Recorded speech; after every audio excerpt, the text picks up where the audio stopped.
پورا مدینہ دیکھ رہا ہے کہ اب وہ بچہ نہیں آیا تو آپ کو اس کی سزا دینا پڑے گا، جان چلے جائے گی. پورا مدینہ آ گیا دربار فاروق اعظم میں.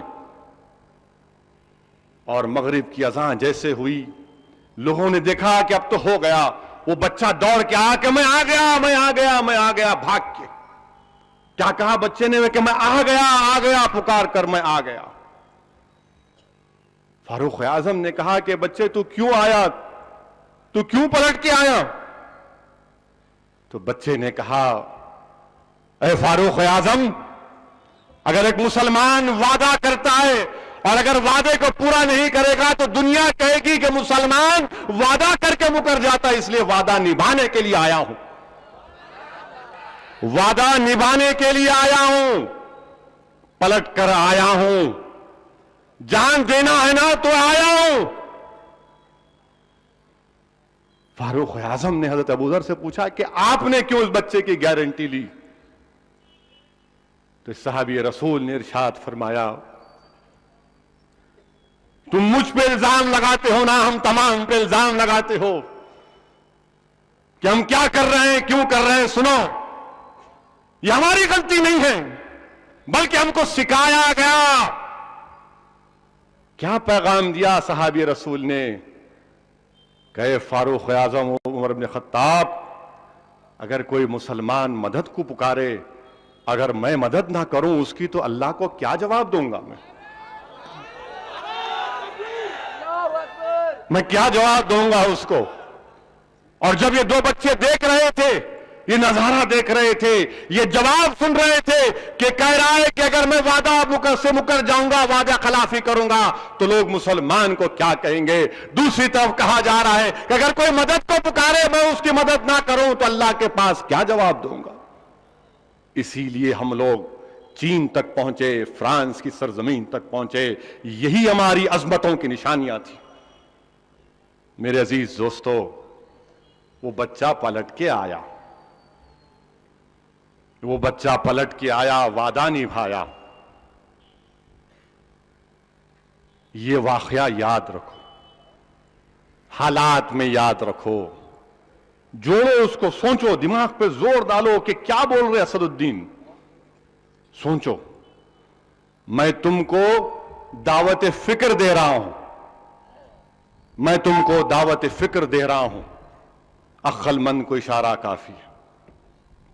میں تم کو دعوت فکر دے رہا ہوں. سوچو میرے عزیز دوستو. اور پھر ہم پہ ناراض ہونے والوں، اب سنو. اب میں اپنی تقریر میں کیا بولا تھا مکہ مسجد میں؟ آپ یاد کریں گے کہ میں نے کہا تھا کہ فرسٹ پوسٹ کے ایک editor in chief Jagan northern صاحب کا آرٹیکل میں انہوں نے لکھا تھا.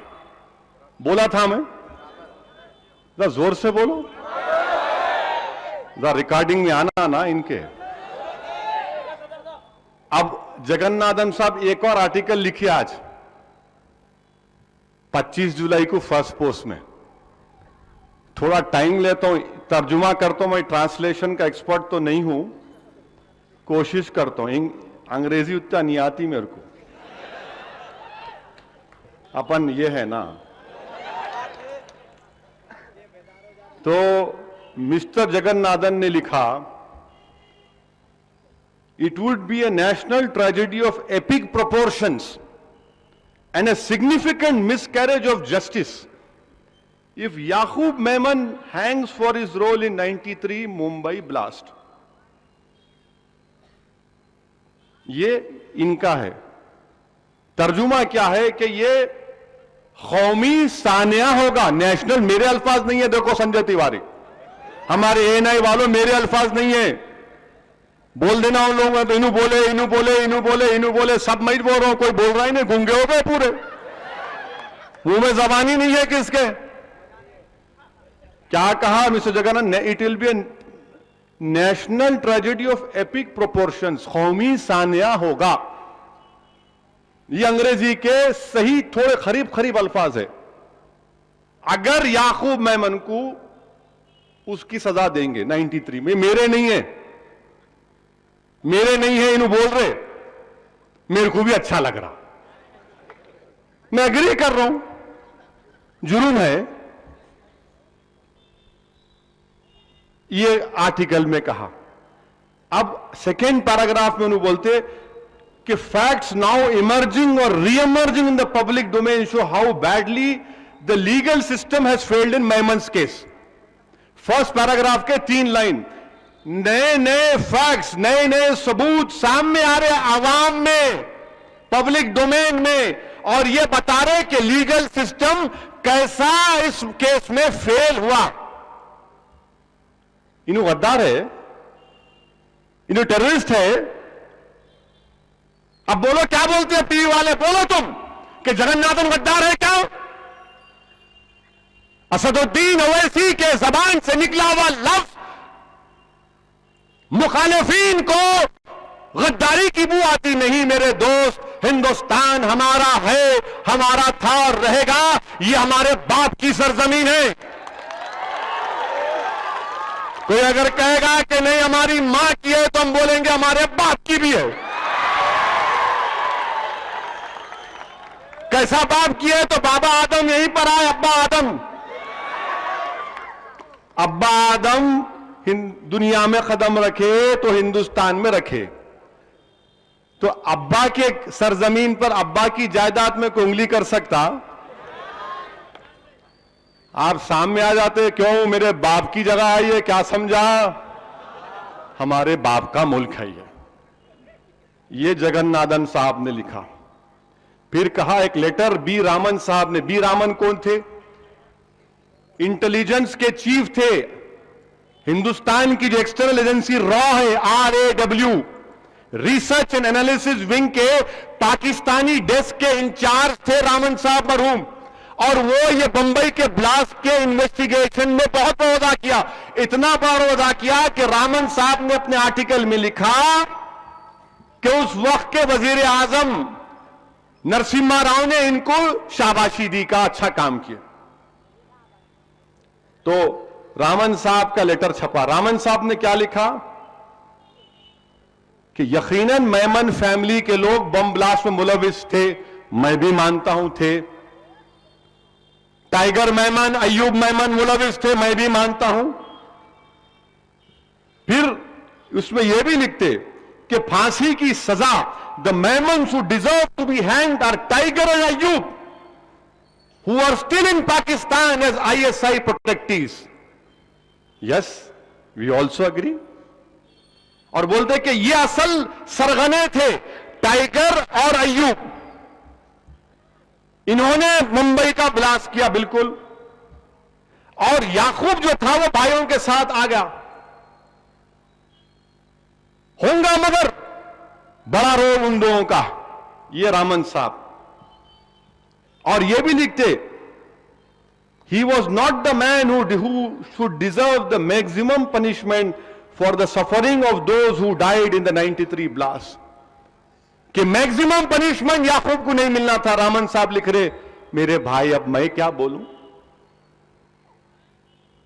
آپ کل پورا دن اسد ڈے بنا دیے. میں برتھ ڈے نہیں مناتا تو آپ نے اسد ڈے بنا لیا.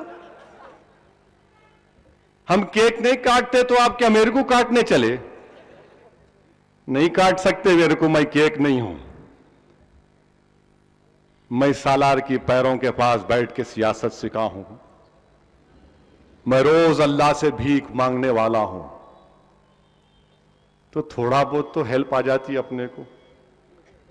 یہ رامن صاحب. اور اس آرٹیکل میں ایک مسیح رحمان کا بھی آرٹیکل آیا. مسیح رحمان لکھتے کہ جو میمن فیملی واپس آئی ان کو سی بی آئی مدد کری. ان کو سی بی آئی مدد کری. دیکھو تقریر بورنگ ہو جا رہی، مر ذرا سنو سمجھو. انہوں بولیں گے کیا بھائی انہوں ہلو ہلو بول رہے، اکبر صاحب کے ساتھ فائرنگ نہیں کر رہے. بعض وقت کیا ہوتا ذرا ٹاک کے مارنا پڑتا. ایک ایک دو گولی لگنا ہے. آپ کسی کو پانی کا خطرہ ڈالو، ٹک ٹک ٹک ٹک، تو پانی کا خطرہ جب گرتا نا تو کیا کرے. امریکہ میں گنٹامنو بے میں جارج بش وہ شیطان جب پکڑتے تھے لوگوں کو عراق میں تو اس کو واٹر بورڈنگ بولتے, واٹر بورڈنگ.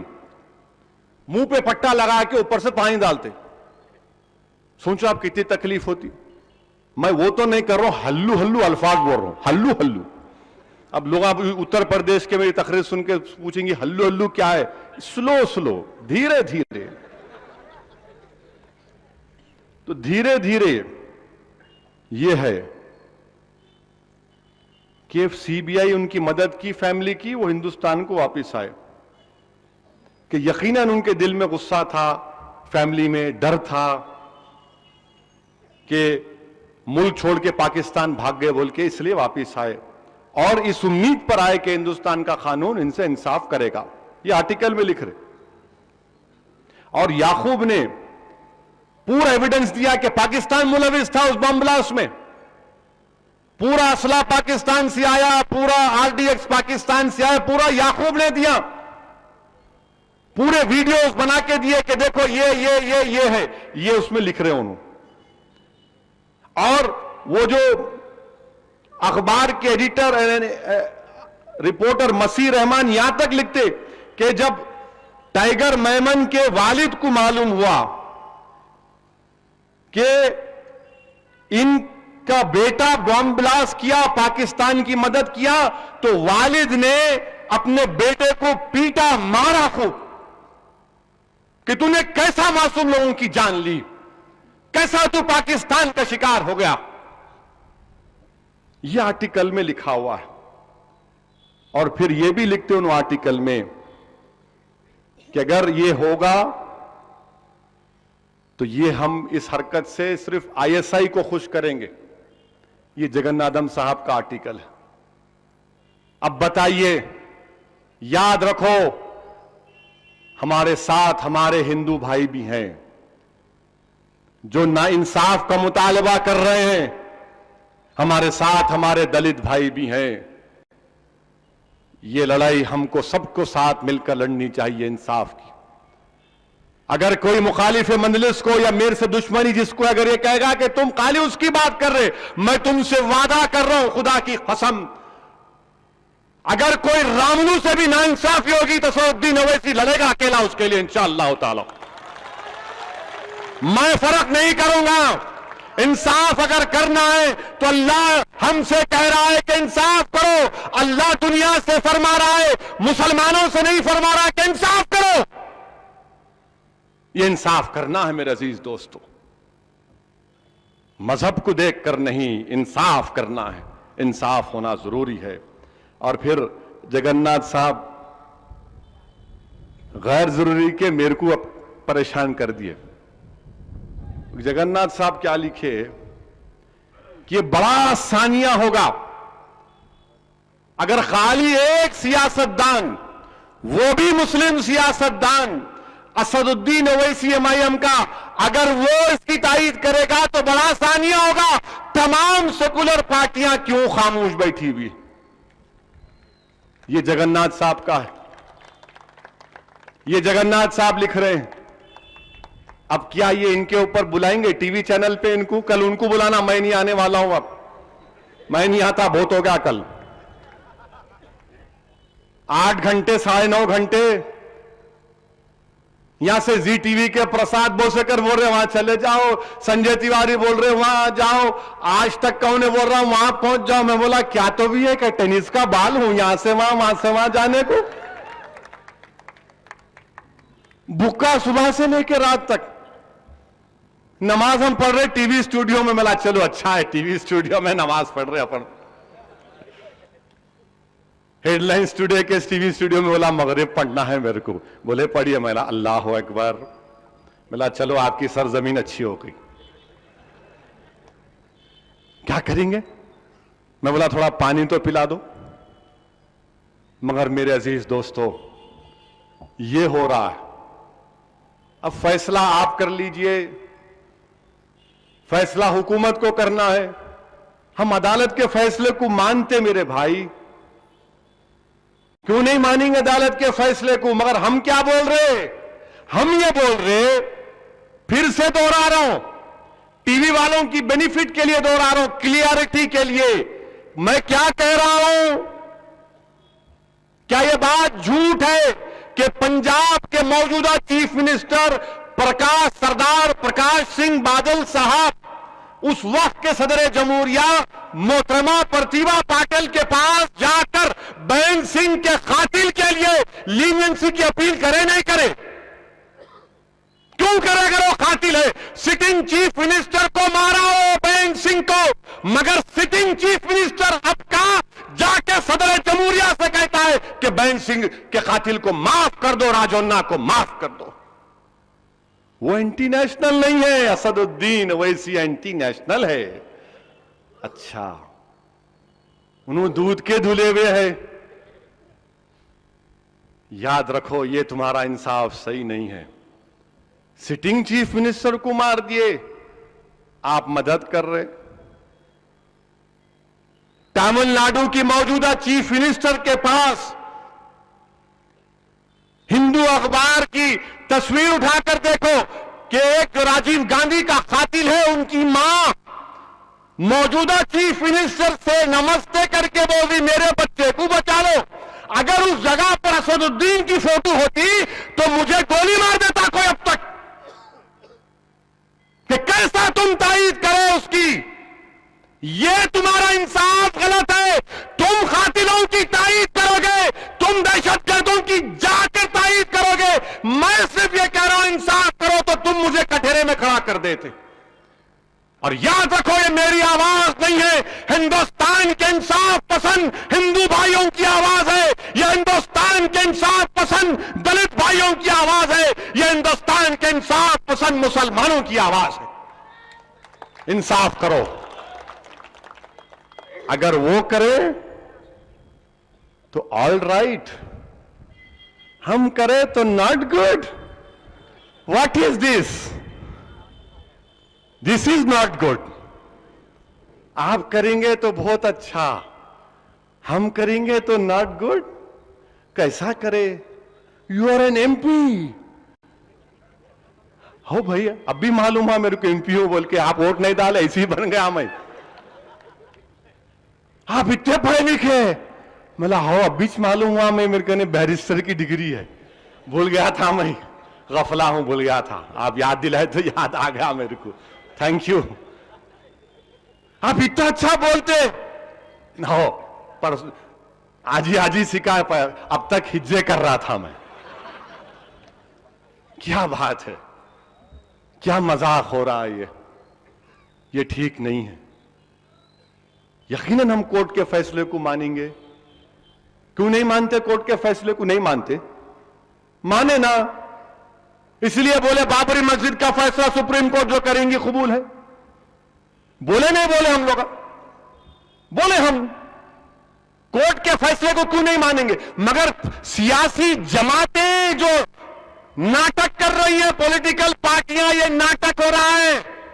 بی جے پی والے بول رہے اسد الدین اویسی اینٹی نیشنل ہے، تو میں تم کو چیلنج کر رہا ہوں بی جے پی والوں، تم بین سنگھ کے قاتل کو پھانسی پہ لٹکاؤ پھر۔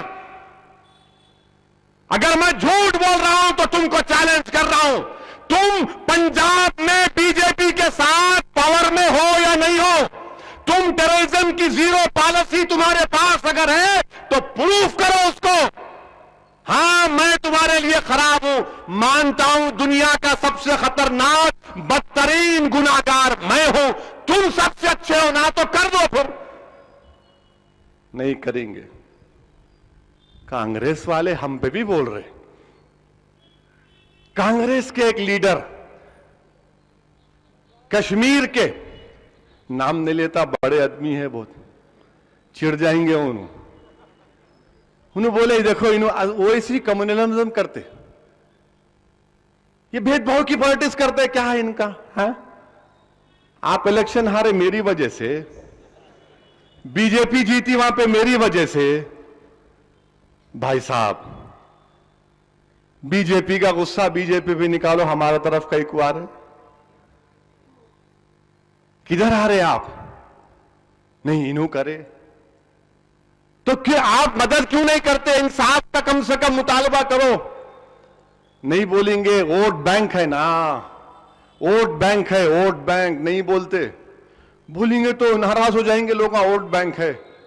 میرے کو آج تک کے ٹی وی چینل پر ایک بی جے پی کے لیڈر نے کہا کہ آپ مہاراشٹرا میں کامیابی کے لیے کر رہے. میلا سنو، مہاراشٹرا کی پوری مجلس کو قربان کر دوں گا میں انصاف کے لیے. مجھے مہاراشٹرا میں مجلس نہیں چاہیے، مجھے ہندوستان میں مجلس کی ضرورت نہیں ہے اگر تم انصاف کر دو گے. انصاف کرو. کون روک رہا؟ ہم کو مہاراشٹرا سے کیا مطلب؟ جب ہم نے کہہ دیا ابا کا ملک ہے تو مہاراشٹرا کیا ہے؟ باپ کا ملک کہاں؟ میں نے باپ کا ملک ہے یہ.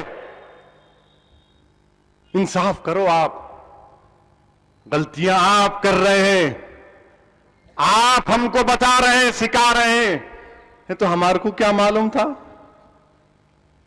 معلوم ہوا، پڑھے تو معلوم ہوا. جگناتھ صاحب لکھے، جوتی پنوانی لکھے، بڑے بڑے جرنلسٹ لکھے تو معلوم ہوا. اوف،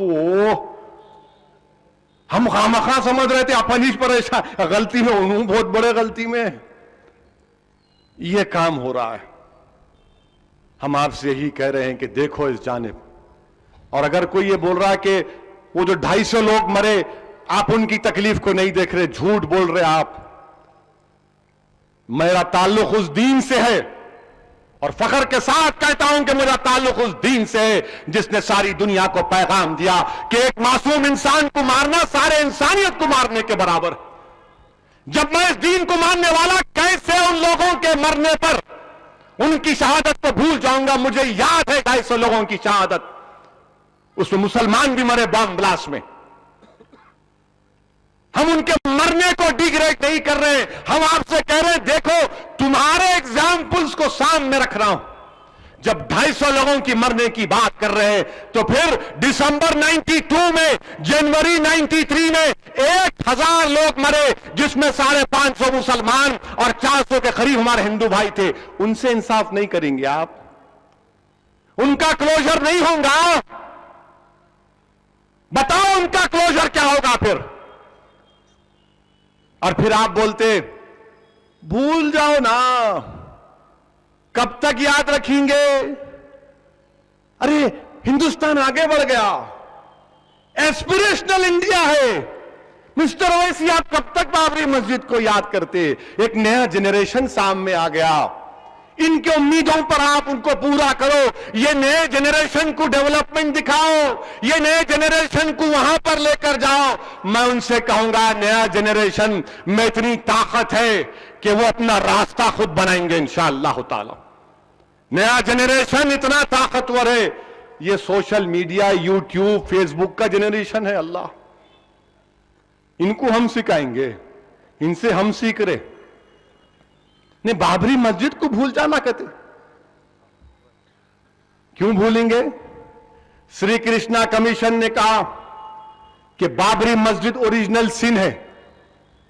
بابری مسجد کی وجہ سے بمبئی میں فساد ہوا، بابری مسجد کی شہادت کی وجہ سے اس کے بعد بم بلاسٹ ہوئے. یہ میرے الفاظ نہیں ہے، سری کرشنا میں ہے. پڑھو. اگر 900 پیج کی رپورٹ نہیں پڑھ سکتے تو ATR پڑھو. اگر ATR نہیں پڑھ سکتے تو اس کے ایکسرپٹس پڑھو. اگر ایکسرپٹس نہیں پڑھ سکتے تو ہندو اخبار کے ویب سائٹ پر ان کے centre for policy and centre پر جاؤ، ایک پیپر ہے پولیس کے اوپر.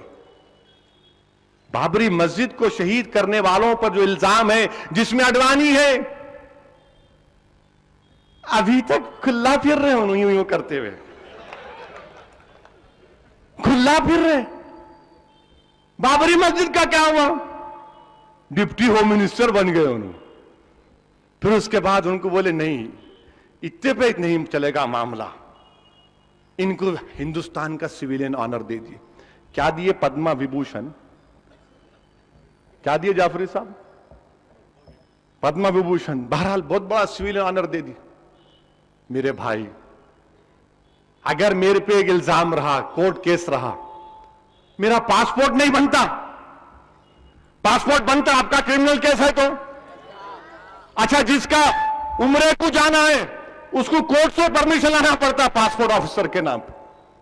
ہم عمرے کو نہیں جا سکتے، ہمارا پاسپورٹ نہیں بن سکتا، مگر اڈوانی صاحب کو سویلین آنر مل سکتا. وارے تمہارا انصاف، وارے تمہارا انصاف.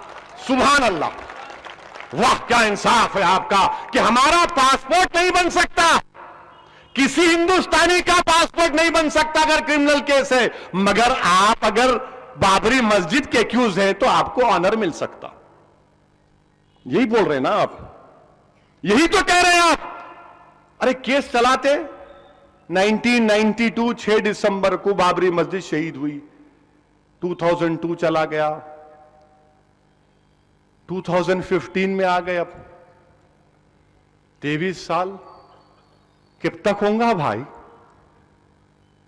یہ مقدمے جلدی ختم کر دیا آپ، بم بلاسٹ کے ختم ہو گئے، اچھا ہوا، کیس چلا پورا.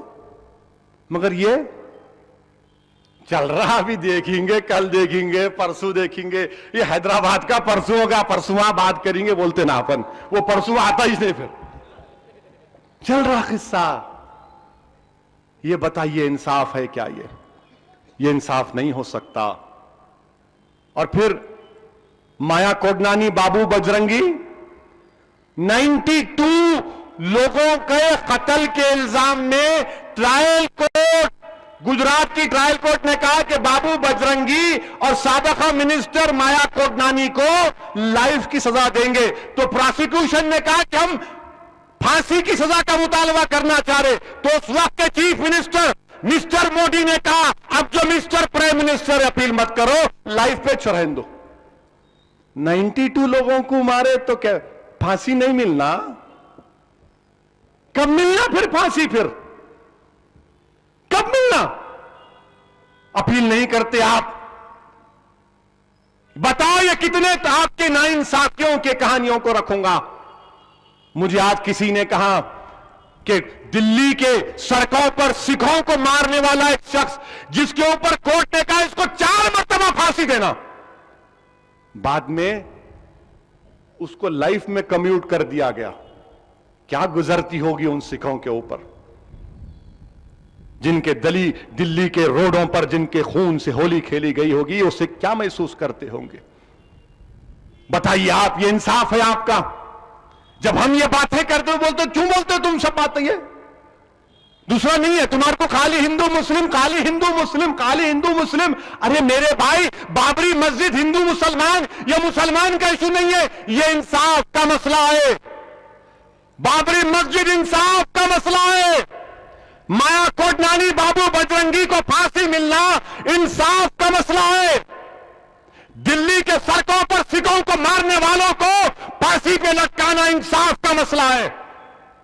یہ سکھوں کا یا ہندوؤں کا یا مسلمانوں کا، عیسائیوں کا مسئلہ نہیں ہے، یہ انصاف کا مسئلہ ہے. بتاؤ میں کیا گناہ کر رہا ہوں؟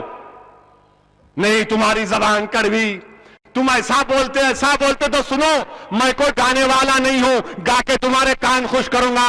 میں کوئی نجیز ایکٹر نہیں ہوں کہ ایکٹنگ کر کے 100 کروڑ کما لوں گا. ارے میں انصاف کی بات کر رہا ہوں، میں انصاف کی بات کر رہا ہوں. انصاف کرو، انصاف کرو، انصاف کرو. میں کسی دہشت گرد کی تائید نہیں کر رہا ہوں. جنہوں نے بمبئی میں بم بلاسٹ کیا میں ان کی تائید نہیں کر رہا ہوں، میں ان کی تائید نہیں کر رہا ہوں. نہ ہم کر سکتے. کسی کو اختیار نہیں ہے کسی کی جان لینے کا، کوئی جان نہیں لے سکتا کسی کی. مگر یہاں انصاف نہیں کر رہے آپ، اسی لیے ہم کہہ رہے ہیں انصاف کرو. میرے عزیز دوستو، کورٹ کا کیا فیصلہ آئے گا ہم نہیں جانتے، مگر ہم نے جب بابری مسجد کے تعلق سے فیصلہ کیا، پرسنل لا بورڈ نے فیصلہ کیا کہ جو فیصلہ آئے گا سپریم کورٹ کا ہمارے لیے قابل قبول ہوگا. جب ہم نے اللہ کے گھر کے فیصلے پر کہہ دیا کہ جو سپریم کورٹ کا فیصلہ آئے گا ہمارے لیے قابل قبول ہے، تو جو بھی فیصلہ آئے گا ہمارے لیے قابل قبول ہے. اور یاد رکھو میرے عزیز دوستو، امن کو قائم رکھو. امن بگڑنا نہیں چاہیے، امن بگڑنا نہیں چاہیے. کوئی امن نہیں بگڑے گا انشاءاللہ تعالی. مگر یاد رکھو، ہندوستان کی تاریخ میں لکھا جائے گا، لوگ یاد رکھیں گے بابری مسجد کو تم کہہ رہے ہو کہ نیا جنریشن ایسپریشنل جنریشن آیا بھول جائے گا، نہیں بھولے گا، نہ انشاءاللہ تعالی ہم بھلانے دیں گے۔ ارے مسجد اقصی نہیں بھولے تو بابری مسجد بھولیں گے، ابو جہل کو نہیں بھولے تو جو لوگ بابری مسجد کو شہید کرنے والے تھے ان کو بھول جائیں گے، نہیں بھولیں گے انشاءاللہ تعالی۔ انصاف کا ہم مطالبہ کرتے رہیں گے۔ اور یاد رکھو میرے عزیز دوستو، کامیابی یہ نہیں ہے کہ دشمن پر اس کو تہس نہس کرو، کامیابی یہ ہے کہ حق کے لیے لڑو، حق کے لیے لڑو، نتیجہ کبھی آئے اس کو مت دیکھو، لڑتے رہو انصاف سے، اور جمہوریت کے دائرے میں رہ کر امن کو برقرار رکھتے ہوئے ہم کو لڑنا ہے انشاءاللہ تعالی۔ لوگ کہتے ہیں کہ وہ دہشت گردی تھی، تو پھر مہاتما گاندھی کا قتل دہشت گردی نہیں تھا؟ بابری مسجد کی شہادت دہشت گردی نہیں تھی؟ دلی کے سڑکوں پر سکھوں کا قتل کرنا دہشت گردی نہیں تھی؟ نہیں، کمیونل رائٹ تھا۔ اچھا، بہرحال میرے عزیز دوستو، یہ پارٹ 2 ہوا، پھر دیکھتے کیا بولتے ہیں لوگ، اس کے بعد پارٹ 3 کریں گے۔ اب ایسا ہے، سلسلے واری بات کرنے کا ٹائم آ ہی گیا اب، اور ہم بولنے سے پیچھے نہیں ہٹتے، بہت بول سکتے، ہم اتنا بول سکتے کہ تھک جانا۔ پر اچھا، آج ایک بات یاد آئی، آج پرائم منسٹر بہار گئے کتے، کیوں ہنس رہے بھائی؟ نام لیتے کہ ہنس رہے تم لوگ؟ جوک ہے کیا؟ خطرناک لوگ ہیں جی یہ، نام لیتے کہ ہنس رہے؟ اب ڈر ہے نہیں ہے، ڈر تو نہیں ہے نا؟ سبحان اللہ، الحمدللہ، یہ بات ہوئی اب۔ ڈرنا منع ہے۔ بہار گئے کتے، بہار جا کے بولے 50,000 کروڑ کیا بول رہے تم، میں اس سے بڑھ کے دے دیتا ہوں۔ اب کیا پھینکے بھائی،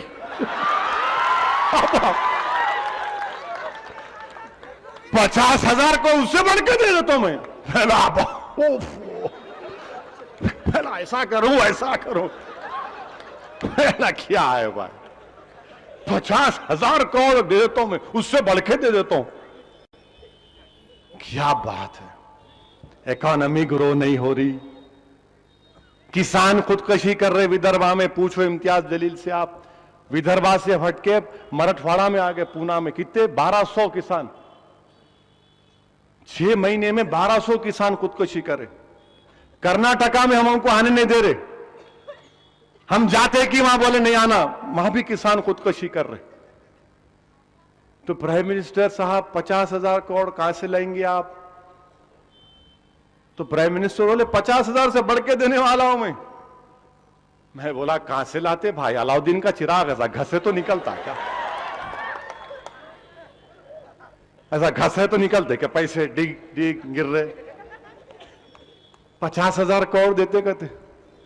اچھا ہے، بہار کی عوام فیصلہ کرے گی۔ اب کشمیر میں وہاں پہ 45,000 کروڑ روپے ہونا تو 4,000 کروڑ دیے انہوں۔ خالی کشمیر میں طوفان جو آیا تھا، سیلاب آیا تھا، عجیب و غریب گورنمنٹ ہے یہ۔ ہندوستان کے ایگریکلچر منسٹر پارلیمنٹ میں ایک سوال کا جواب دیتے ہیں کہ کسان خودکشی کیوں کر رہا؟ آپ کو سن کے حیرت ہوں گی، کسان is committing suicide because he is impotent۔ Important کا مطلب معلوم؟ حکیم صاحب سے جا کے پوچھو، انہیں مرد نہیں ہے کہتے اس لیے خودکشی کر لے رہا، قوت مردانگی نہیں ہے اس میں۔ اگر اور کلرفل لینگویج میں بولو قوت با نہیں ہے کہتے اس میں، اس لیے خودکشی کر لے رہا انہیں۔ وہ پہنچے ہوئے بھائی نو، پہنچے ہوئے ہیں انہوں، مانے دلی میں بیٹھ کے ایگریکلچر منسٹر کو معلوم ہوا کہ اس میں قوت مردانگی نہیں ہے، آپ کو کیسا معلوم؟ یہ اس پہ ریسرچ ہونا آپ کو کیسا معلوم؟ اندر کا معاملہ آپ کو کیسا معلوم؟